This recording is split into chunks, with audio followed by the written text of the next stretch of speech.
Good morning students. आज हम लोग देखेंगे चैप्टर 2 इकोनॉमिक्स का, जिसमें हम लोग पढ़ेंगे पीपुल एज रिसोर्सेस, है ना। पीपुल एज ए रिसोर्सेस यानी इंसान एज ए संसाधन, है ना। इंसान संसाधन के रूप में, रिसोर्सेस को हम लोग हिंदी में संसाधन बोलते हैं, ठीक है ना। संसाधन क्लियर है क्या होता है? साधन और संसाधन में फ़र्क मालूम है? चलो हम लोग आगे डिस्कस करते हैं। अगर कोई चीज़ अगर ना समझ में आए तो बिल्कुल कमेंट बॉक्स में पूछना है और धड़ल्ले से पूछना है, बिना शर्माए हुए खुला खुला पूछना है। सबसे पहले हम लोग देखते हैं people with skills and knowledge who can do some productive work by using them are also referred as a human capital. जैसे क्या है, सबसे बड़ा रिसोर्स ही है ह्यूमन रिसोर्स। अगर कोई इंसान कोई बेहतरीन काम कर पाता है तो वो बेस्ट रिसोर्स है। आपने सुना है किसी आदमी की जो सैलरी होती है वो सालाना 156 करोड़ 160 करोड़ ऐसे करके होती है। आपने इंदिरा नोई का नाम सुना है, जो पेप्सिको की चेयरपर्सन थी? उसकी सैलरी कितनी थी? 3 करोड़ पे एक महीने की। तो ऐसा क्यों है कि कुछ लोगों की सैलरी बहुत ज़्यादा होती है और कुछ लोग दिहाड़ी 300 रुपये के लिए भी परेशान होते हैं? वह इसलिए क्योंकि जिन इंसानों में कुछ खास स्किल होती है, जो कुछ खास कर सकते हैं, उनकी सैलरी और उनकी कीमत हमेशा बहुत ज़्यादा होती है। वो सबसे बेस्ट ह्यूमन रिसोर्स होते हैं, ठीक है। और ह्यूमन रिसोर्स को अगर हम मास लेवल पे लें, जैसे हम लोग स्पेसिफिक नहीं लेकर के पूरे होल कंट्री के लेवल पर लें और देखें कि भारत में कितना ह्यूमन रिसोर्स है और कैसे है, तो हम लोग देखें कि हमारे ह्यूमन रिसोर्स के लिए दो चीज़ बहुत ज़रूरी है। एक है एजुकेशन और दूसरा है हेल्थ। हमारे यहाँ हेल्थ का जो स्ट्रक्चर है वो बहुत अच्छा नहीं है, और इसी तरह हमारे जो लोग हैं वो प्रॉपरली एजुकेटेड नहीं हैं। अगर हम पढ़े लिखे लोगों की भी बात करें तो उनमें कोई टेक्निकल या कोई कम्युनिकेशन स्किल्स नहीं है। ये एज ए होल मैंने लिया है। और बाकी आगे हम देखते हैं इकोनॉमिक एक्टिविटीज़ के बारे में। तो इकोनॉमिक एक्टिविटीज़ क्या होती है? जो नेशनल इनकम में कुछ जोड़े, है ना। ये नहीं कि कुछ भी करते रहें तो इकोनॉमिक एक्टिविटी होगी, ऐसा नहीं है। जैसे अगर हम पढ़ाई कर रहे हैं तो वो क्या इकोनॉमिक एक्टिविटी नहीं है? चलो ये मुझे कमेंट बॉक्स में बताना कि हमारी जो पढ़ाई है वो क्या इकोनॉमिक एक्टिविटी है या इकोनॉमिक एक्टिविटी नहीं है, या फिर है तो किस लेवल की है। तो हम लोग इकोनॉमिक एक्टिविटीज़ की बात कर लें तो इकोनॉमिक एक्टिविटीज़ वो है जो कि नेशनल इनकम में कुछ जोड़े, यानी कुछ कंट्रीब्यूट करे। जैसे हम लोग देखते हैं, बात करें प्राइमरी सेक्टर की, सेकेंडरी सेक्टर की और टर्सरी सेक्टर की। मैं बेसिक बता दूं क्योंकि 9th क्लास में हो सकता है कि बहुत लोगों ने फर्स्ट टाइम देखा हो। प्राइमरी सेक्टर को हिंदी में हम लोग बोलेंगे प्राथमिक क्षेत्र, है ना। हिंदी भाषी क्षेत्र है तो मैं हिंदी में भी लिख देता हूँ प्राथमिक क्षेत्र। प्राथमिक क्षेत्र में क्या आ गया? जैसे कि हमारा एग्रीकल्चर हो गया, डेयरी हो गया, है ना, ये सब हमारा प्राथमिक क्षेत्र हो गया। प्राथमिक क्षेत्र वो क्षेत्र है जहाँ से सेकेंडरी सेक्टर को कच्चा माल नॉर्मली मिलता है, और सेकेंडरी सेक्टर वो हो गया जहाँ पर मैन्युफैक्चरिंग होती है। जैसे ये पेन है ना, ये सेकेंडरी सेक्टर से बना है, और ये पेपर जो है ना, ये भी सेकेंडरी सेक्टर ने बना है। प्राइमरी सेक्टर से हमें बांस मिला, बांस को हमने पीस वीस करके उसका लुगदी बनाया, वहाँ से ये पेपर बनाया, ठीक है। टर्सरी सेक्टर में क्या है? सर्विस यानी सेवा, ठीक है ना, सेवा, है ना। सेकेंडरी मैन्युफैक्चरिंग यानी क्या हो गया? विनिर्माण या निर्माण जो कुछ भी है। और टर्सरी सेक्टर यानी कि सेवा क्षेत्र। सेवा क्षेत्र में क्या हो गया? जैसे कि मैं पढ़ा रहा हूँ तो ये क्या है? टीचिंग सर्विस है। ये क्या है? टीचिंग सर्विस है। यहाँ मैं सर्विस दे रहा हूँ। किस तरह की सर्विस दे रहा हूँ? टीचिंग की सर्विस दे रहा हूँ, ठीक है, क्लियर है।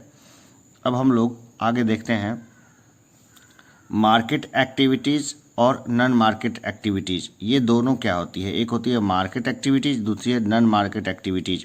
तो ये क्या होती है? तो मार्केट एक्टिविटीज़ क्या होती है कि नेशनल इनकम में कुछ जोड़ती है, कुछ वैल्यू जोड़ती है, ठीक है ना। तो ये हो गई मार्केट एक्टिविटीज़। फिर इसके बाद क्या होगा? ये मार्केट एक्टिविटीज़ में क्या हो गया कि ये किया जाता है प्रॉफिट के लिए या सैलरी के लिए। जैसे कि टीचर्स स्कूल में काम करते हैं, आके उनको सैलरी मिलती है, तो क्या हो गई? मार्केट एक्टिविटी हो गई। उसी तरह स्कूल के संचालक जो स्कूल चलाते हैं तो क्यों चलाते हैं? ताकि उनको कुछ प्रॉफिट हो जाए, ठीक है। तो ये क्या हो गया? Market activity. इसी के अलावा जैसे कि फार्मिंग है, खेती करना, गवर्नमेंट जॉब हो गया और बिजनेस, ये सब क्या हो गया, मार्केट एक्टिविटीज, जिससे कि हमारे नेशनल इनकम में कुछ ना कुछ जुड़ता जाता है। ठीक है, अब हम लोग जो है और भी कुछ चीज़ों के बारे में देखते हैं, जैसे कि हम देखते हैं नॉन मार्केट एक्टिविटीज़। तो अब क्या है, जैसे कि घर में जैसे माँ काम करती है, झाड़ू पोछा बर्तन वगैरह वो सब माँ करती है, तो क्या वो मार्केट एक्टिविटी करती है? क्या उसकी जो एक्टिविटी है वो मार्केट एक्टिविटी है या फिर उसकी मार्केट एक्टिविटी नहीं है? तो हम लोग देखते हैं नॉन मार्केट एक्टिविटीज़ में, तो क्या does not add value to national income, इसमें क्या है, नेशनल इनकम में कोई वैल्यू नहीं जोड़ी जाती है। और ये क्या कहता है, डन फॉर सेल्फ कंजम्पशन, यानी इसके लिए कोई पैसा नहीं मिलता है। ठीक है ना, इसका एग्जांपल हम देखते हैं हाउस वाइफ, घर में जो मम्मी है ना, इतने सारे काम करती है, फिर भी उसको क्या सैलरी मिलती है कोई? या तुम अपने छोटे भाई बहनों से कोई काम करवाते हो तो उसके बदले क्या कुछ पैसे देते हो? एक चॉकलेट देने को हम पैसा देना नहीं बोलेंगे। ठीक है, क्लियर है? नॉन मार्केट एक्टिविटी और मार्केट एक्टिविटीज़ में अगर ना समझ में आए तो क्लासरूम में खुला पूछना। ठीक, अब हम लोग देखते हैं कि हमारे देश में क्वालिटी ऑफ पीपल के बारे में हम लोग बात करते हैं। सबसे पहले तो हमारे यहाँ ह्यूमन रिसोर्स है और क्वालिटी ऑफ पीपल। तो क्वालिटी ऑफ पीपल क्या हमारे यहाँ किस तरह की है? क्वालिटी ऑफ पीपल, क्या क्वालिटी ऑफ पीपल हमारे यहाँ अच्छी है या अच्छी नहीं है? चलो हम लोग देखते हैं। सबसे पहले बात करते हैं हम लोग एजुकेशन की और हेल्थ की। तो हमारे यहाँ एजुकेटेड लोगों की संख्या कितनी है? क्या बहुत एजुकेटेड लोग हैं हमारे यहाँ? और उनका एजुकेशन का लेवल क्या है? क्या वो छोटी मोटी चीज़ों को खुद कर पाते हैं? क्या वो इंटरनेशनल प्रॉब्लम को समझ पाते हैं? क्या वो कोई टेक्निकल चीज़ें यानी कि जूते ही खुद बना पाते हैं? तो हम देखते हैं कि एजुकेटेड लोग तो हैं हमारे यहाँ, लेकिन वो ना कोई रॉ मटेरियल मैन्युफैक्चर कर पाते हैं ना कुछ कर पाते हैं। वो सिर्फ रोज़गार ढूंढने के फिराक में लगे रहते हैं। इवन कि मैंने देखा है कि IIT से डिग्री लेने के बाद बंदे बैठे हुए हैं घर पे और वो कोई काम नहीं कर रहे हैं। ठीक है, तो हमारे यहाँ एजुकेशन जो है वो बड़ा कॉम्प्लेक्स है, एजुकेशन भी कॉम्प्लेक्स है। दूसरा हम लोग देखें हेल्थ सेक्टर, तो लोगों का जो हेल्थ है वो भी उतना अच्छा नहीं है, और ना ही हेल्थ सेक्टर यानी हॉस्पिटल्स वगैरह बहुत उन्नत है हमारे यहाँ। हमारे यहाँ हेल्थ अच्छे नहीं रहने के दो कारण हैं। सबसे पहले तो कारण है माल न्यूट्रिशन यानी कुपोषण, और दूसरा कारण है लोगों के खान पान का जो बिहेवियर है वो गलत होना। ठीक है, तो यहाँ से हमारी क्वालिटी ऑफ पीपल क्या होती है, वो थोड़ी डिग्रेड हो जाती है। फिर भी क्वालिटी ऑफ पीपल के लिए दो चीज़ें होनी बहुत ज़रूरी है, एक तो उनका एजुकेशन अच्छा होना चाहिए और दूसरा उनका हेल्थ भी अच्छा होना चाहिए। ठीक है, अब लोग एजुकेशन की बात करें तो इसमें क्या है कि एजुकेशन में जितनी एजुकेशन ली जाए उतनी अच्छी है ना। एजुकेशन में जितना लिया जाए एजुकेशन उतना अच्छा है, और इसमें क्या है गवर्नमेंट को थोड़े और एफर्ट लगाने चाहिए। ठीक, गवर्नमेंट को क्या है थोड़ा और एफर्ट लगाना चाहिए, अच्छे टीचर्स की बहाली होनी चाहिए, और इस तरीके से ये चीज़ होनी चाहिए। ये दो चीज़ें तो होनी चाहिए एजुकेशन में, है ना। अच्छा एफर्ट्स होना चाहिए और लगा भी रही है government. The more the better, जितना पढ़ो उतना अच्छा है, क्योंकि थोड़ा सा और अच्छा नहीं पढ़ोगे तो दूसरों से आगे कैसे निकलोगे। अब हम लोग देखते हैं कि गवर्नमेंट ने क्या क्या एफर्ट किए हैं, है ना, क्या क्या एफर्ट किए हैं गवर्नमेंट ने। तो सबसे पहले गवर्नमेंट लेके आई सर्व शिक्षा अभियान। ये एजुकेशन था 6 to 14 ईयर्स के बच्चों को शिक्षित करने का। और हम लोग जानते हैं कि अब जो शिक्षा का अधिकार जो है वो राइट टू एजुकेशन के तहत सबको मिला हुआ है। ठीक है, शिक्षा का अधिकार जो है राइट टू एजुकेशन के तहत किसको मिला हुआ है? सभी को मिला हुआ है राइट टू एजुकेशन। कौन से एजुकेशन कॉन्स्टिट्यूशनल अमेंडमेंट के जरिए बना है राइट टू एजुकेशन, ये मुझे बताना है। और अब जो है दूसरा हम लोग देखते हैं तो mid day meal scheme for better attendance and health. अब सरकार ने क्या किया, अच्छे हेल्थ के लिए और साथ में साथ अच्छी पढ़ाई के लिए किसको जोड़ दिया? मिड डे मील को जोड़ दिया एक साथ। मिड डे मील में क्या होता है कि जो बच्चे स्कूल पढ़ने जाते हैं उनको दोपहर का खाना जो है हेल्दी फूड उनको स्कूल्स में ही दिया जाता है। और हम लोग फिर देखते हैं कि थोड़ा इसको मैं ठीक कर लूँ, है ना। थर्ड पॉइंट देखते हैं, in 11th plan government focused on higher education, many colleges and university were opened with new courses like CSIT etc। अब क्या है कि 11th प्लान जो है, 11th प्लान जो गवर्नमेंट का है, उसमें गवर्नमेंट ने सबको जोड़ा, मतलब कई सारे यूनिवर्सिटीज़ को क्रिएट किया और नई कोर्सेज को जोड़ा, जैसे कंप्यूटर साइंस और इंफॉर्मेशन टेक्नोलॉजी वो कॉलेजों में पढ़ाई जाने लगी, प्राइवेट इंस्टीट्यूशंस में भी और गवर्नमेंट में भी। और CSIT का बूम क्यों आया इसमें, ये 11th प्लान में, इसके लिए मैं एक केस स्टडी तुम लोगों को क्लास में बताऊंगा, जहाँ पे तुम लोग मेरा फेस के साथ उस चैप्टर को देख सकते हो। मैं बोर्ड पे कुछ नहीं लिखूंगा, लेकिन मैं पूरी स्टोरी बता दूंगा जो बियॉन्ड सिलेबस होगा, जो सिलेबस में तुम्हें कहीं पढ़ने की ज़रूरत नहीं होगी, बस उसको सीखना है, ठीक है। खाली दिमाग में तुम लोग जो फालतू की कहानियाँ भरते हो ना, उससे अच्छा है कि थोड़ा सा नॉलेज उसमें भर लो। इन फ्यूचर में कभी ना कभी किसी इंटरव्यू में या किसी समझदार लोगों के वाद विवाद में तुम्हें वो बहुत काम आने वाला है, ठीक है। तो हम लोग इस पॉइंट्स को अभी देखेंगे क्योंकि ये हमारे टॉपिक का है। बियॉन्ड टॉपिक के लिए मैं फेस टू फेस जरूर आऊँगा। हम लोग 4th देखते हैं, Navodaya Vidyalaya in each district, कि सरकार ने क्या किया कि नवोदय विद्यालय खोले सभी डिस्ट्रिक्ट्स में। अपने डिस्ट्रिक्ट में कौन सा नवोदय विद्यालय है कमेंट बॉक्स में बताने की ज़रूरत नहीं है, मैं यही बता रहा हूँ, बिरौली में है नवोदय विद्यालय। और क्या है, more only girls school government ने ओपन किए। तो इससे क्या हो गया कि धीरे धीरे शिक्षा का लेवल जो है वो धीरे धीरे काफ़ी सुधर गया और सुधर रहा है।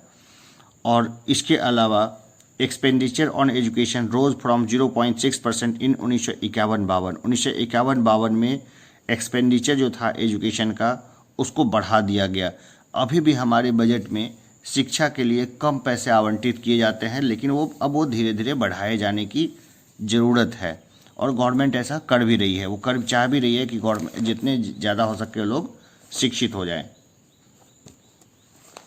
अब क्या है कि शिक्षा जो है 3.3% है, जो 2013-14 में 3.3% जो है शिक्षा के ऊपर में खर्च किया जा रहा है ना। और हम लोग अभी 2019-20 का डेटा भी देखेंगे, लेकिन अभी पेंडेमिक आया हुआ है तो पहले इसको निकल जाने दें। इसके बाद हम लोग देखते हैं लिटरेसी रेट। लिटरेसी यानी कि कितने लोग साक्षर थे, साक्षरता दर, हिंदी में मैं लिख देता हूँ साक्षरता दर, ठीक है ना। हिंदी में भी जानना ज़रूरी है, इंग्लिश में भी जानना ज़रूरी है, क्योंकि हम लोग हिंदी पट्टी में हैं। तो हो सकता है कि चलते फिरते आप लोगों को कभी किसी बुजुर्ग को, किसी बूढ़े को या घर में मम्मी को ही बताना पड़े हिंदी में भी और वो ना समझे। तो ये नहीं है कि वो आप ज़्यादा पढ़ लिख लिए, ऐसा बिल्कुल नहीं सोचना है। मम्मी हो, छोटे भाई बहन हो या सोसाइटी के कोई भी लोग हों, तो वो अगर कुछ पूछें तो उनको हिंदी में एज वेल एज इंग्लिश में ज़रूर बताना है। बहाने नहीं देना है कि हम तो इंग्लिश इस मीडियम स्कूल में पढ़ते हैं, हमें हिंदी थोड़ी पता है। अरे क्यों नहीं पता है। तो देखते हैं हम लोग 1951 में मात्र 18% लोग क्या थे, साक्षर थे, ठीक है ना। यानी 18% लोग ही अपना नाम या कुछ लिख पढ़ पाते थे। लेकिन आज 2011 में हम देखते हैं कि 74% लोग जो है वो साक्षरता दर को क्रॉस कर चुके थे। अब हम लोग 2011 को ही क्यों ले रहे हैं, 2020 को क्यों नहीं ले रहे हैं? क्योंकि हमारी जो जनगणना होती है, सेंसस जो होती है हमारी, ठीक है, पॉपुलेशन सेंसस, वो होती है हर 10 साल बाद। तो 2011 में हो चुकी है, अब कब होगी, 2021 में होगी। तो 2021 में जो डेटा आएगा तो हमें पता चलेगा कि अब हमारी साक्षरता दर कितनी है, ठीक है। यहाँ पे कंफ्यूज नहीं होना है कि हम लोग 2020 में 2011 का डेटा क्यों लेके चल रहे हैं। क्योंकि अभी गवर्नमेंट ने बताया ही नहीं है, ठीक है ना। 2011 में 74% है, ठीक है, और 2021 में कितने हुए वो 2021 में पता चलेगा। ऐसे मैं बता दूं, ये समझने की बात है। पढ़े लिखे मूर्खों की संख्या बहुत है हमारे यहाँ, तो हमें पढ़े लिखे मूर्ख नहीं बनना है, पढ़ा लिखा समझदार ही बनना है। अब हम लोग देखते हैं कि males have 16.6% higher literacy rate than female. अब क्या, जो मेल हैं उनकी लिटरेसी रेट क्या है, 16.6% ज़्यादा है फीमेल से, है ना। अजीबोगरीब स्थिति। और अर्बन एरिया में जो है कि अर्बन एरिया में 16.1% ज़्यादा लोग पढ़े हुए हैं ग्रामीण क्षेत्रों से। यानी समझदार लोग तो शहरों में हैं, गाँव में तो समझदारी है ही नहीं। चलो, ये सब समझने के लिए बोला है, इसको दिल से लगाने की ज़रूरत नहीं है। आगे हम लोग देखते हैं और हम लोग आते हैं केरला के ऊपर में। तो हम लोग देखते हैं कि केरला में जो हमारी लिटरेसी रेट है वो कितनी है, तो वो है 93.9%, है ना। 93.9% लोग जो केरला में है वो क्या है, साक्षर हैं, उच्च शिक्षित हैं। और बिहार में कितने हैं, ये डेटा कुछ गलत हो गया है, ये 63% है, ये पॉइंट नहीं बीच में रखना है ना। 63% लोग जो है बिहार में वो क्या है, साक्षर हैं। लेकिन एक बात मैं बताऊं कि हम लोग बचपन से देखते रहे हैं केरला में सबसे ज़्यादा लोग साक्षर हैं, सबसे ज़्यादा लोग साक्षर हैं, ऐसा नहीं है। हमारे यहाँ जो त्रिपुरा है, त्रिपुरा में 94% जो लोग हैं वो क्या है, साक्षर हैं। त्रिपुरा में 94% लोग जो हैं वो क्या है, साक्षर हैं। ये छोटा सा स्टेट है त्रिपुरा, नॉर्थ ईस्ट का खूबसूरत सा स्टेट, और वहाँ पढ़े लिखे लोगों की संख्या बहुत ज़्यादा है। तो ये तो हो गई हमारे पास बातें खूब सारी स्टडी को लेके, पढ़ाई को लेकर के, एजुकेशन को लेके। अब हेल्थ की बातें करते हैं ना, कि हमारा जो हेल्थ है, हेल्थ सिस्टम क्या कर रहा है। तो गवर्नमेंट ने क्या किया कि बहुत सारे हॉस्पिटल्स और क्लिनिक्स बनवाए। शहरी क्षेत्र में तो बनाए ही हैं, ग्रामीण क्षेत्रों में भी बनाए। इसके अलावा जो है खूब फ्री हेल्थ चेकअप्स कैंपेन वगैरह चलाए हैं सब जगह पे पूरे, और डेटा इकट्ठा किया है कि कितने लोग बीमार हैं, कितने स्वस्थ हैं। फिर क्या किया कि खूब सारे मेडिकल कॉलेजेस की स्थापना की गई है पूरे देश में। बिहार में भी कई सारे मेडिकल कॉलेज की स्थापना की गई है, और इवन जो पटना मेडिकल कॉलेज है उसके लिए काफ़ी बड़ा बजट भी दे रही है सरकार। इतना सब कुछ होने के बाद भी अभी भी हेल्थ और बाकी चीज़ों की स्थिति बहुत नहीं सुधरी है। खैर, हमारा काम है कि हम लोग इसको एक न एक दिन तो सुधारेंगे। अब हम लोग बात करते हैं अनएम्प्लॉयड की, यानी कि ऐसे लोग जिनको रोज़गार नहीं मिलता, ऐसे लोग जो कि काम तो करना चाहते हैं लेकिन उनको काम नहीं मिलता। उसको क्या बोलते हैं, अनएम्प्लॉयड बोलते हैं, यानी कि बेरोजगार। काम की तलाश में है लेकिन काम नहीं मिल रहा, तो वो क्या होंगे, बेरोजगार होंगे। People who are willing to work at the going wages and still can not find jobs are called unemployed. अब यहाँ पर एक टर्म आया है, वो क्या है, people who are willing to work at the going wages, है ना, गोइंग वेजेस, ठीक है ना। ये क्या हो गया, गोइंग वेजेस, यानी जो चालू दर है उसके ऊपर काम तो करना चाहते हैं लेकिन उनको काम नहीं मिलता, तो उनको क्या बोलेंगे, बेरोजगार बोलेंगे। इनकी एज है वो 15 से 59 साल के लोग जो होंगे, जो काम करना चाहते हैं, उन्हीं को बेरोजगारों में गिना जाएगा। ये नहीं कि 15 साल से छोटे बच्चे हैं, 14 साल के, 13 साल के, वो भी बेरोजगार में गिन लिए जाएं, ऐसा नहीं होगा। या ऐसे नहीं कि 60 साल के बूढ़े जो पार्क में घूम रहे हैं बिना कि कोई काम के, वो भी बेरोजगार हैं, ऐसा नहीं है। ठीक है, क्लियर है। तो जो दादाजी सुबह सुबह आपको दिखते होंगे जो पार्क में बैठ के हंस रहे हैं, तो ये नहीं कि वो बेरोजगार हैं, उनके काम करने की एज जो है वो निकल गई है। अपने एज में उन्होंने काफ़ी काम किया है और हो सकता है उनको अब पेंशन मिल रही हो। और अगर जिनको पेंशन नहीं मिल रही हो उसके लिए तो भाई हम क्या बोलें, लेकिन उसके लिए बिहार सरकार 400 रुपये पेंशन पर मंथ देती है। क्या 400 रुपये में किसी भी इंसान का महीने का गुजारा हो सकता है? चलो ऊपर वाला जाने। अब हम लोग देखते हैं कि 3 टाइप्स ऑफ अनएम्प्लॉयमेंट क्या होती है, यानी कि 3 तरह की बेरोजगारी क्या होती है। तो एक होती है सीजनल बेरोजगारी, दूसरी होती है डिस्गाइज्ड बेरोजगारी, और तीसरी होती है एजुकेटेड अनएम्प्लॉयमेंट, जो कि नॉर्मली अर्बन एरिया में होती है। तो हम लोग चलो देखते हैं एक एक करके। तो अनएम्प्लॉयमेंट की बात हम लोग जहाँ पे करते हैं वहाँ पे एक सीजनल होती है, जैसे कि ग्रामीण क्षेत्रों में खेती के 3-4 महीने तो काम के होते हैं लेकिन बाकी समय में फार्मर्स बस बैठे रहते हैं, तो उसको बोलते हैं सीजनल बेरोजगारी। उसमें अगर कोई लैंडलेस लेबर अगर कोई काम करता है कहीं पर, भूमिहीन मजदूर अगर किसी दूसरे की ज़मीन पे काम करता है, तो उसके साल के 6-7 महीने तो उसको काम मिलते हैं, लेकिन बाकी जब 5-6 महीने जब फसल लहरा रही होती है तो उसमें मजदूरों का कोई काम होता नहीं है, रोल होता नहीं, तो उस समय वो बेरोज़गार हो जाते हैं। तो उसको बोलते हैं सीजनल अनएम्प्लॉयमेंट, सीजनल बेरोज़गारी। इसके बाद है डिस्गाइज्ड बेरोज़गारी, यानी रूरल क्षेत्रों में क्या है कि खेत के टुकड़े हैं, ठीक है ना, खेत के टुकड़े हैं। अब वहाँ पर इंसानों की ज़रूरत जो है वो तो हमें ज़रूरत है 4 लोगों की, ठीक है, 2 लोगों की या 4 लोगों की, ठीक है, 4 लोगों की ज़रूरत है, लेकिन यहाँ पे काम करने वाले आ गए 7, है ना भाई, काम करने वाले आ गए 7, ज़रूरत नहीं है इनकी, लेकिन ये फिर भी क्या करें, खाली बैठे हैं। तो इसको क्या बोलेंगे, डिस्गाइज्ड इन अनएम्प्लॉयमेंट। इसके बाद हम लोग शहरी क्षेत्रों में देखते हैं तो एजुकेटेड अनएम्प्लॉयमेंट काफ़ी है। एजुकेटेड अनएम्प्लॉयमेंट में हम लोग देखते हैं अर्बन क्षेत्रों में बहुत ज़्यादा है। जैसे कि बहुत सारे लोग हैं जो कि डिग्री लिए बैठे हैं, कहाँ से, आईआईटी से, ठीक है। अब कई सारे तुम लोगों का सपना होगा कि हम यहाँ से पढ़ने के बाद आईआईटी में जाएं और मोटे मोटे पैकेज पे काम करें अमेरिका में, लंदन में और बाकी क्षेत्रों में। लेकिन यहाँ पर तो भैया बहुत सारे ऐसे लोग हैं जो कि डिग्री ले ली, इंजीनियरिंग कर ली, या इवन कि कई सारे डॉक्टर्स भी हैं जो कि रसिया से और बाकी जगह से पढ़ के आ गए या अपने यहाँ से ही पढ़ के आ गए, लेकिन ना उनकी प्रैक्टिस चलती है और न ही उनको कहीं जॉब लगी है। तो इस तरह से ये जो है ना एजुकेटेड अनएम्प्लॉयमेंट जो है वो काफ़ी बढ़ा हुआ है। कहाँ पर, तो जनरली अर्बन क्षेत्रों में है, पढ़े लिखे। ग्रामीण क्षेत्रों में भी है।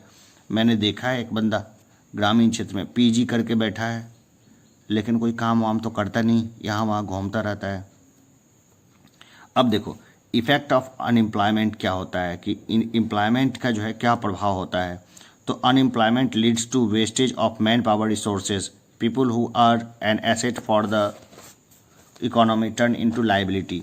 अब क्या होता है कि अनएम्प्लॉयमेंट के कारण जो हमारा ह्यूमन रिसोर्स है वो हमारे ऊपर बोझ बन जाता है। जो हमारे लिए एसेट होना चाहिए वो हमारे ऊपर क्या होता है, लायबिलिटी बन जाता है, ठीक है।